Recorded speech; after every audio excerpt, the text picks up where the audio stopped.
V prejšnji epizodi smo govorili o razliki med resnico in vednostjo. In kako nastane potem tisto, kar imenujemo filozofska situacija. Filozofija sama po sebi ne proizvaja resnice. Kot smo ugotovili, ta se ukvarja predvsem z elucidacijo problema kot takega. Kar se tiče resnice, je pa domena ene drugega področja. Nekih drugih konkretnih pogojev. In tukaj Badiou predlaga pravzaprav 4 pogoje ali 4 postopke, kjer se neka resnica lahko pojavi. In te 4 so ljubezen, politika, znanost in pa umetnost. Torej 4. 4 mesta resnice, ne 10 ali pa 25 ali pa neko drugo poljubno število.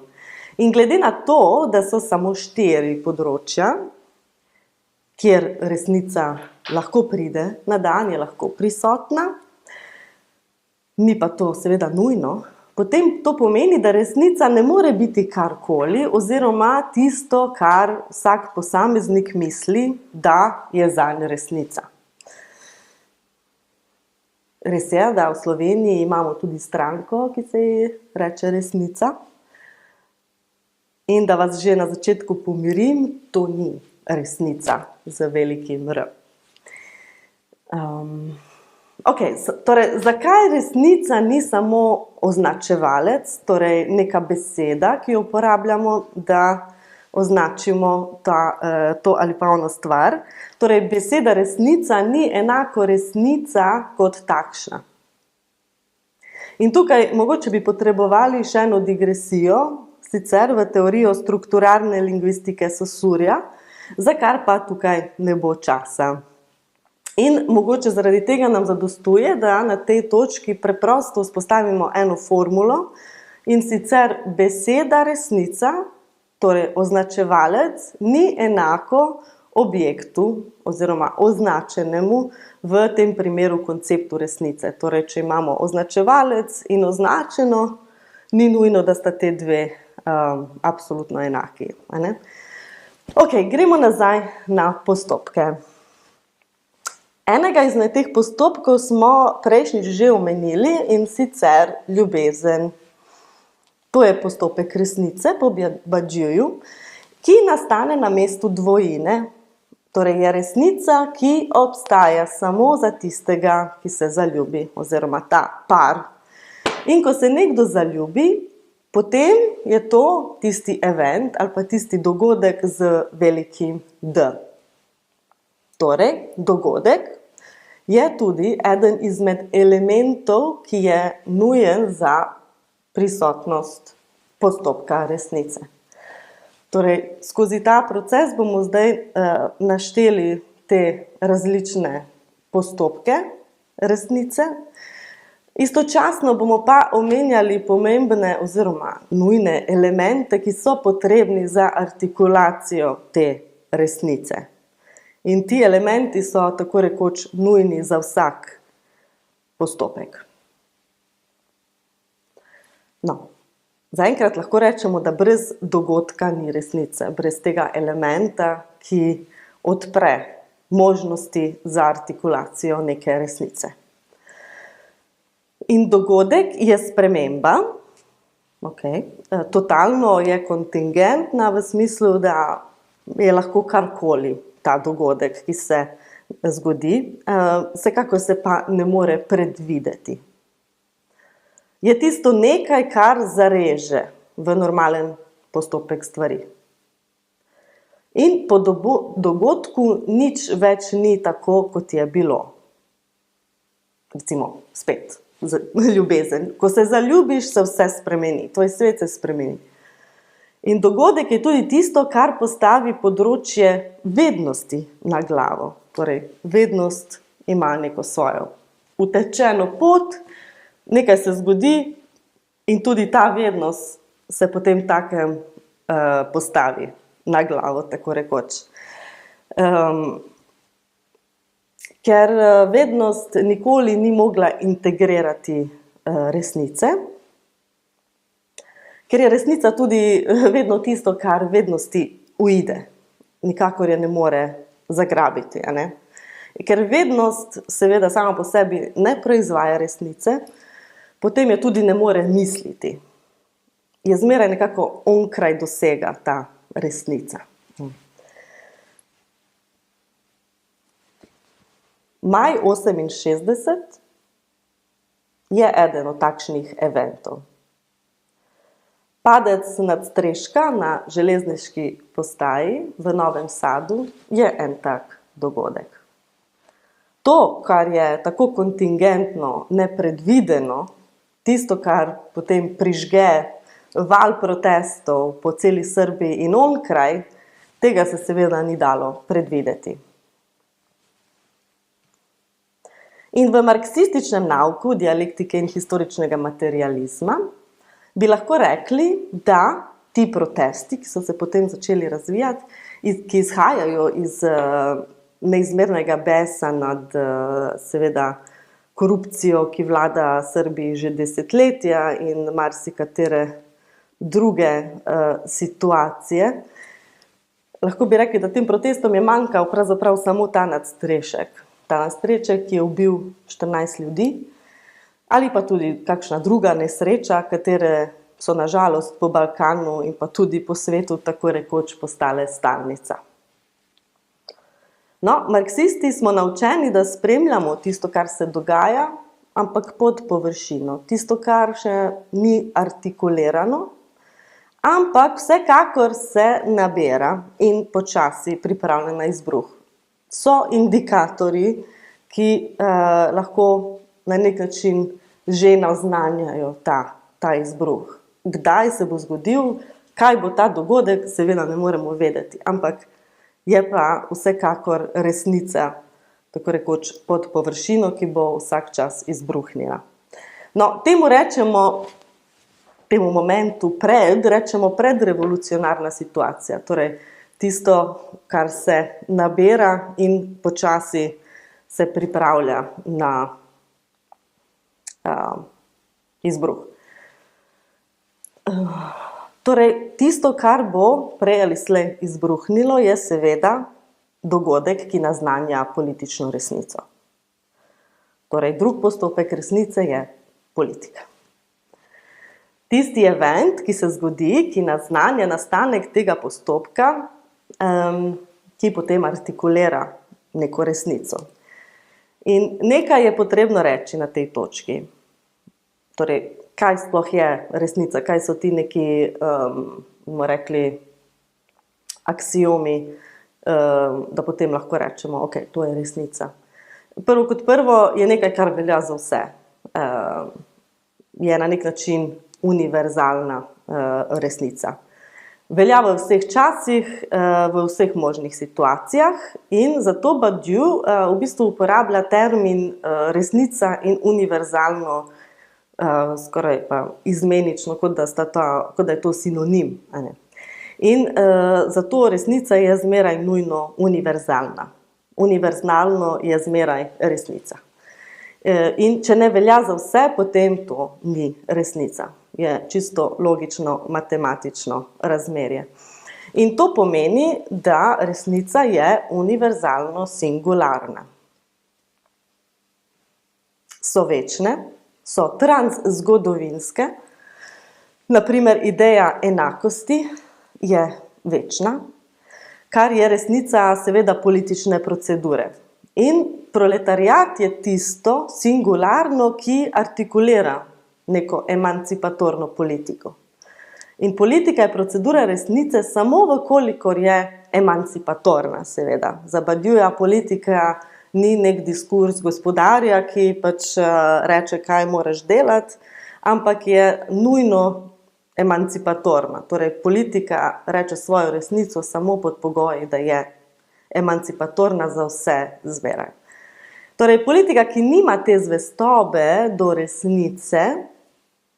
resnice skozi ta dogodek, ki je enako vseh ljudi na svetu, ne more biti emancipatorna politika in tudi ni več politika kot prizorišče resnice. In zdaj smo pri drugem elementu, ki je potreben za ta postopek resnice, to je pa zvestoba. Resnica se ne zgodi sama po sebi, ali pa skozi nek dogodek in je potem to. Torej, tukaj mora obstajati tudi subjektivna operacija zvestobe. Recimo Lenin je bil tisti, ki je ostal zvest ideji komunizma, emancipatorični politični ideji, vse do svoje smrti. Ni pa mogel vedeti, da se bo recimo zgodila oktobrska revolucija leta 1917 ali predtem februarska revolucija, ki je naznanila potem oktobrsko in tako dalje. Ampak živel je na način, da je bil zvest temu dogodku, ki je anunciral to resnico. To z ali pa brez revolucije. In mislim, da je to najtežja stvar. Pravzaprav Lenin pravi, da ni težko biti revolucionar v revolucionarnih časih. Najtežje je biti revolucionar v drugih, reakcionarnih časih in to je praktično ves čas, ves ostali čas, vse dokler ga ne preseka event revolucije, ki pa zareže v to ta nek razvoj linearni. In recimo, da se malo navežemo tudi na današnjo situacijo, danes smo v ekstremno reakcionarnih časih, najbolj reakcionarnih v zadnjih, odkar smo se pripravljali na drugo svetovno vojno, torej je nekje primerljivo z letom 1920, 1930, ko se je pripravljala pravzaprav druga svetovna vojna. In če mislimo politično resnico v najtežjih časih in okoliščinah, kot recimo danes, ko Amerika destabilizira Bližnji vzhod via svojega proksija Izraela in prakticira ekstrahistično imperialistično politiko. Torej, kradejo resurse, kot je, nafta, kar nam zelo jasno kaže globino krize kapitalističnega sistema. Ko imperialistična sila mora posegati na tak način, smo lahko skoraj prepričani, da je dialektični preobrat, tako rekoč, za vogalom. In kje je tu resnica in pa recimo dogodek, kateremu moramo biti zvesti? Resnico emancipatorne politike lahko vidimo vsekakor na pogorišču Gaze, v razstreljanih delih Teherana in ostalih mest v Iranu, Lebanona, seveda, ki je že desetletja glavna tarča ameriškega imperializma. In dogodek tukaj je dejansko imperialistično opustošenje celotne regije s strani Amerike. Imamo dolgo zgodovino teh dogodkov. Amerike, ki je že svetlobna leta oddaljena od bilo kakšne politične resnice. Na drugi strani pa Iran, čigar pravica je, da se brani in skozi to nam artikulira edino politično resnico, torej enakost vseh narodov in ljudi na tem svetu, kateremu moramo biti zvesti, vztrajati in biti zvesti kauzi, dogodku, je nujna komponenta postopka resnice, torej brez zvestobe ni resnice. Še enkrat. Rekli smo nekaj torej o postopku resnice ljubezni in politike. Ostaneta pa še dva. Torej, tretji je znanost in četrti umetnost. In zakaj sta ta dva polja tudi, recimo, prizorišča resnice za Badiouja? V obeh primerih je jasno, da skozi nek izum, recimo neke nove matematične resnice ali umetniškega sloga, tehnike, pride do preobrata vsega, kar je vednost do sedaj imela zapovedati, je bila sposobna povedati o tej ali oni stvari. Z matematiko, z izumom recimo set teorije, se ni moglo več potem gledati na matematiko kot znanost pred izumom set teorije. Torej, izum Cantorja pred Cantorjem in pred njegovim izumom ni bilo infinitivnih setov, Recimo, bile so samo kategorije infinitnih števil in pa racionalnih števil. Danes pa imamo tudi neracionalna števila, imamo realna števila in tudi vemo, na kakšen način jih lahko ločimo, recimo, da lahko rečemo, da racionalna števila lahko štejemo, medtem ko realnih pa ne moremo. V umetnosti pa, tako kot tudi pri drugih postopkih, kar je proizvedeno znotraj nekega polja, ki je recimo umetnost, tisto, kar je proizvedeno, je onkraj kulture, je onkraj komoditet ali pa nekih objektov, katere lahko konzumiramo, uživamo in tako dalje. In ko je Badiou naredil neko opozicijo estetike, v njegovi teoriji formuliral koncept inestetike ali antiestetike, odvisno kako prevajamo, je potem umetnost postavil kot samostojno polje. Torej, samostojno polje, ki proizvaja resnico skozi samo sebe. Z drugimi besedami je avtonomno polje, ne potrebuje nekih vplivov drugih polj ali nečesa eksternega. Svojo resnico artikulira samo skozi sebe, samozadostno. In to seveda velja za vse postopke. Vsi so avtonomni v svoji lastni produkciji resnice. Torej, resnica obstaja v umetnosti, je imanentna umetniški produkciji, kar se seveda strogo razlikuje in je absolutno nasprotje neke kulture, ki pa vzame umetniško polje, vzame te resnice in jih prevaja za recimo konzumacijo, zabavo, na neki način iz resnice naredi to bolj utilitarno, konzumeristično realnost. To pa seveda spet zato, ker resnice ne more integrirati, prav tako kot vednost generalno ne more integrirati resnice. Še nekaj, torej ena resnica, recimo proizvedena v določenem polju, politična resnica, ne more biti prevedena v nobeno drugo polje ali ne more postati resnica drugega polja. Torej, resnica je resnica za samo tisto specifično polje. Resnica ljubezni ne more biti resnica politike ali obratno, ali kakorkoli. Na takšen način, skozi to neko prevajanje, se zgodijo najhujši zgodovinski kriminali v znaku ene resnice, ampak na napačnem polju. In primerov tega imamo na pretek. Recimo, kot politični vodja ne moreš ljubiti svojega naroda in kot narod ali recimo kot delavski razred ne moreš artikulirati nobene resnice v nobenem drugem polju, razen na tistem, v katerem nastopi kot subjekt resnice. Torej, delavski razred je subjekt resnice samo v političnem procesu. Torej, subjekt resnice ali preprosto subjekt je tako še eden od teh nujnih elementov za artikulacijo resnice. Brez subjekta ni resnice.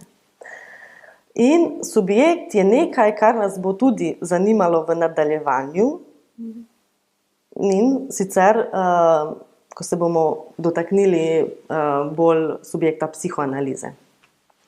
Ampak najprej, da razčistimo rabo koncepta subjekta v kontekstu produkcije resnice po Badiouju. In ko Badiou reče, da je subjekt agent zvestobe dogodku, torej subjekt, agent, zvestoba dogodek, misli predvsem na konstelacijo vseh elementov in formulacijo neke ideje. Torej, gre za idejo, neko misel, ki se po dogodku realizira, seveda, če so drugi elementi prisotni. In to ni neka identiteta, to ni človek, to ni neka oseba kot takšna. Subjekt je nekaj, kar je konstituirano skozi postopek resnice. Torej, je subjekt resnice. Subjekt, ki je to le lahko retroaktivno in ne vnaprej določeno. Za razliko recimo od religije, kjer je ta izbrani že od samega začetka izbran in potem znan, izbran od Boga, ne more artikulirati nobene resnice. Saj tudi resnica ni vnaprej znana. In ni znana v samem procesu te artikulacije, torej resnico lahko zaznamo samo parcialno in tudi to postfaktično. Torej, nobene dobrega sporočila nam ne more nekdo prinesti v tem smislu, ker ni znano. No, torej, in tukaj vidimo radikalnost teh določenih polj, ki so absolutno v strogem nasprotju religioznim ali pa kakorkoli drugače mediranim diskurzom. Ker nič ni dano in nič ni garantirano. Noben ne garantira resnice. In tako subjekt nastane samo in skozi interpelacijo v ta postopek resnice. Enostavno skozi dogodek začne delovati v skladu z tem, kar je dogodek razodel, torej z principi procedure resnice. Za razliko recimo od tega, ko hodimo po cesti, ko smo v službi ali ko skrbimo za svoje bližnje, morda takrat nismo subjekti. Vsaj ne direktno in v tem smislu kauzalno, kot neka danost. Spet, nič ni dano. In lahko počnemo seveda vse zgoraj navedene stvari kot subjekti, vkolikor smo pa že interpelirani kot subjekti resnice, kateri smo zvesti, seveda. In preden preidemo konkretno še na en drug subjekt, bi samo omenila, kaj so po Badiouxu različne subjektivnosti glede na posamični postopek resnice. Torej, subjekt v raznih procedurah resnice so lahko različni subjekti. Kot recimo v ljubezni je ta subjekt resnice dvojina, torej dva, ki sta vpletena v kreiranje novega sveta skozi to optiko dvojega. Torej, ni več optika enega, ampak se optika sama spremeni. Torej, se svet spremeni. V politiki je subjekt vedno izključno kolektiv, množica, ki ustvarja neko politično resnico. V znanosti in pa umetnosti je zadeva malo drugačna, glede na to, da resnica lahko deluje na več nivojih. Recimo, subjekt je lahko nek matem, nek teorem, neka formula v primeru znanosti, lahko pa je tudi nek znanstveni kolektiv, neka druga množica. In v umetnosti prav tako je subjekt lahko nek poet, poezija, lahko je tudi širši umetniški kolektiv ali pa širša množica, ki ima izkušnjo te resnice skozi ta subjekt.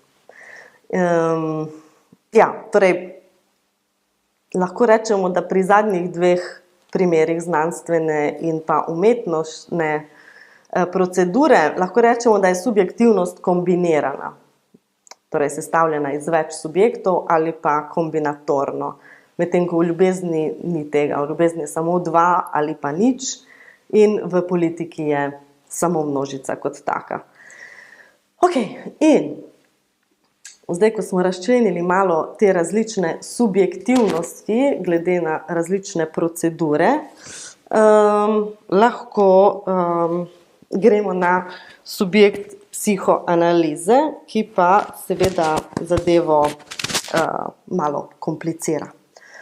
In kakšna je razlika med recimo subjektom resnice in subjektom psihoanalize?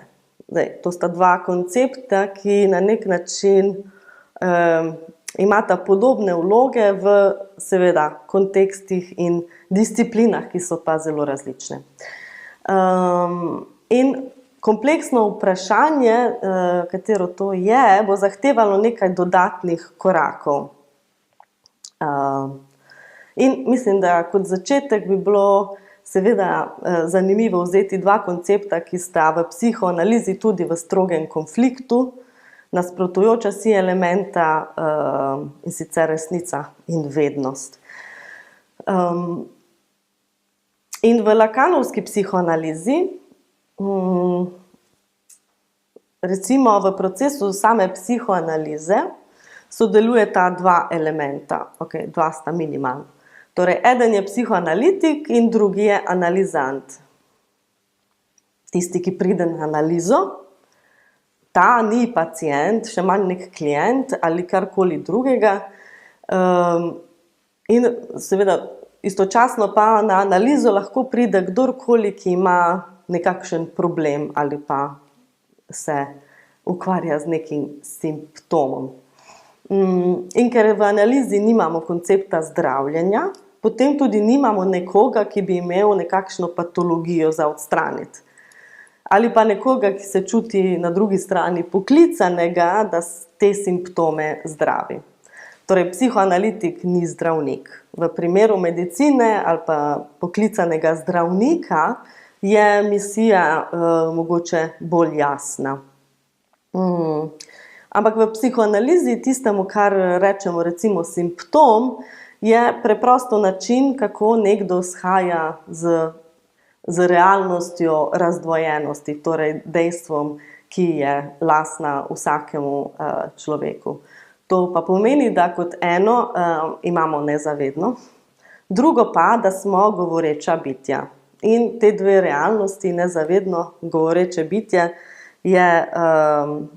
je problem oziroma ta točka, ki potem povzroča ogromno problemov. In za razliko recimo od ostalih pristopov človeški psihi, recimo se psihoanaliza ukvarja ravno s tem izvornim problemom. Torej, lahko rečemo, da je subjekt psihoanalize tisto, s čimer psihoanaliza se ukvarja. Torej, je subjekt psihoanalize in to je seveda nezavedno. Torej, nezavedno je subjekt psihoanalize. Ampak kako lahko za svoj subjekt izberemo nekaj, kar ni vidno oziroma kar je zelo ambivalentno, je nekje skrito in zelo neprisotno generalno. Torej, spet, ko pri subjektu resnice, tukaj ne gre za fizično osebo, za nekega individuuma. Subjekt psihoanalize, kot smo rekli, skoraj po enakem principu, kot za subjekta resnice, velja ena formula. In to je, da se lahko definira samo skozi negacijo. Torej, subjekt ne more biti definiran skozi predikate. Ni enega ali več predikatov, ki lahko zagotovijo obstoj tega subjekta. Ne moremo reči, subjekt je zelen in ima takšno površino, ker to ne velja za vse subjekte. In mogoče, da razumemo ta problem predikatov, nam bo prav prišla teorija logičnih kvocientov, ki jo je izumil Gottlob Frege leta 1879, seveda skozi elaboracijo aristotelske logike je potem razvil sistem, ki lahko zajame tudi kompleksnejše odnose. V smislu, da lahko razrešuje umeščene relacije. Zdaj to so koncepti, ki mogoče niti niso toliko bitni na tej točki, ampak tisto, kar je pomembno, recimo, je ta formula. To je začetna formula univerzalnega kvocienta, torej logični kvocient ima neko začetno formulo. Torej, za vse x pomeni, da to, kar velja za vse x, je enako. Recimo v tem primeru P je to univerzalna logična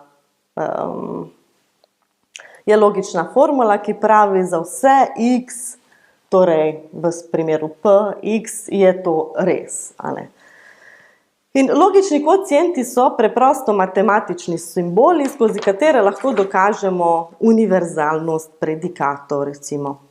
In ko smo prej omenili, Aristotelov primer logike, mogoče samo iz katere potem izhaja ta quantifier formula od Frege. Kot vemo, je ta, kako se že reče, silogistična logika sestavljena iz 3 delov. In Aristotelov primer je prav ta, da ima eno prvo veliko premiso.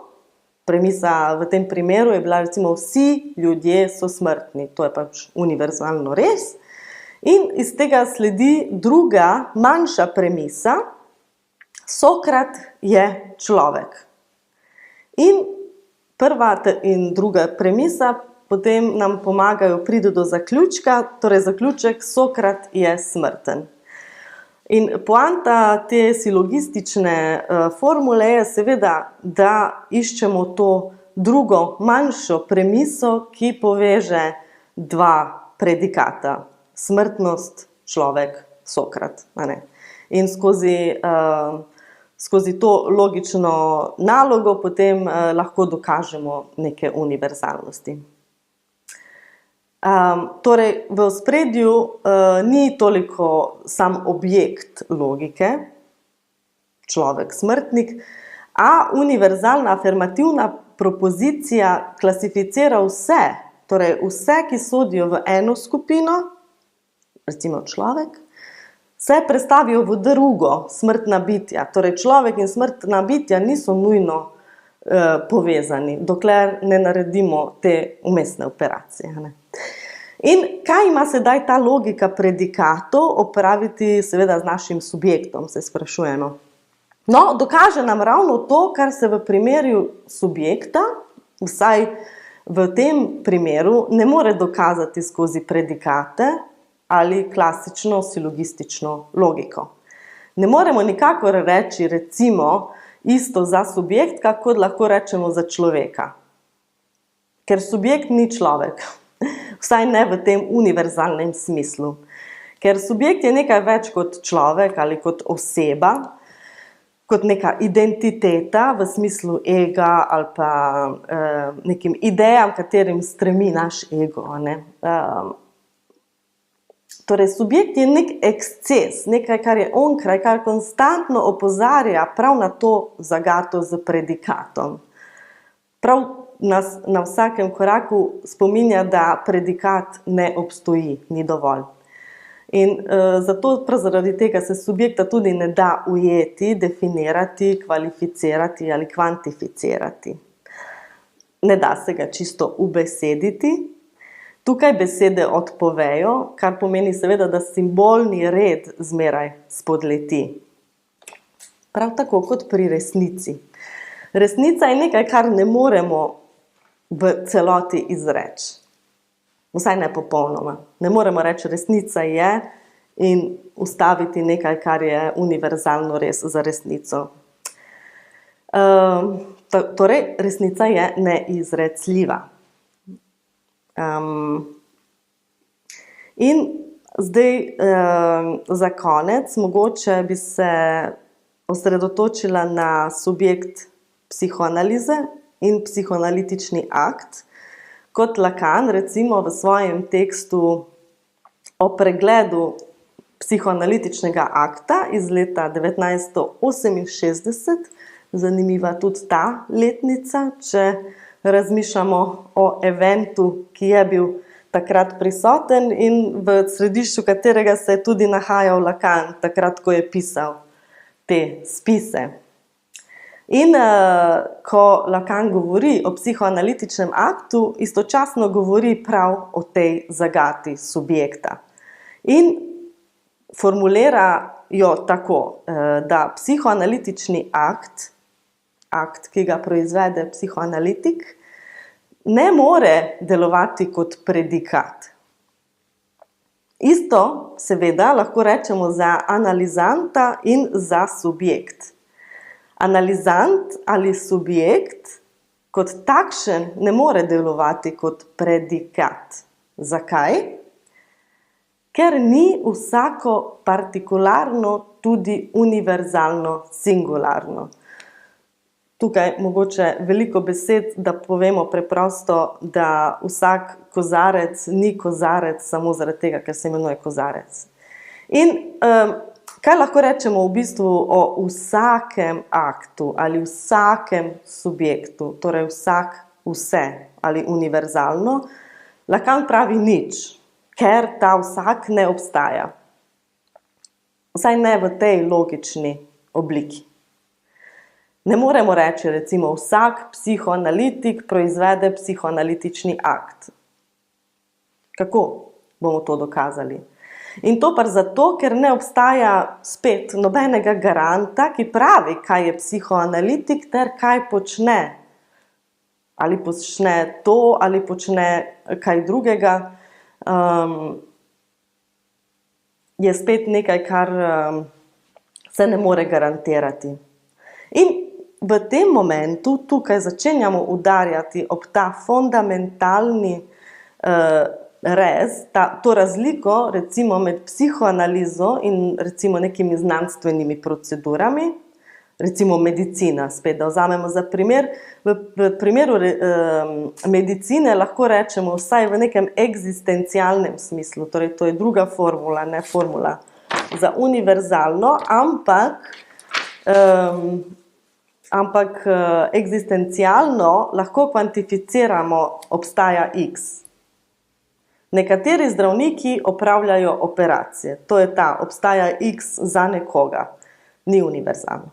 In ali to pomeni potem, da, ker v primeru subjekta tega ne moremo reči, ali to pomeni, da potem ne obstaja? Lahko rečemo, da ne obstaja kot predikat, preprosto. Subjekt obstaja, tako v postopku resnice, kot v psihoanalizi, samo kot nenehno gibanje, kot nek konstantni opomin, ki pravi, da moramo ostati zvesti resnici. Onkraj predikatov, onkraj limitacij neke formalne logike, za katero vemo, da je zelo koristna, ampak spet ima svoje limite, na vse te limitacije kaže psihoanaliza ravno skozi svojo proceduro in svoj subjekt. Ok, v končni fazi, v končni analizi, kaj je resnica psihoanalize?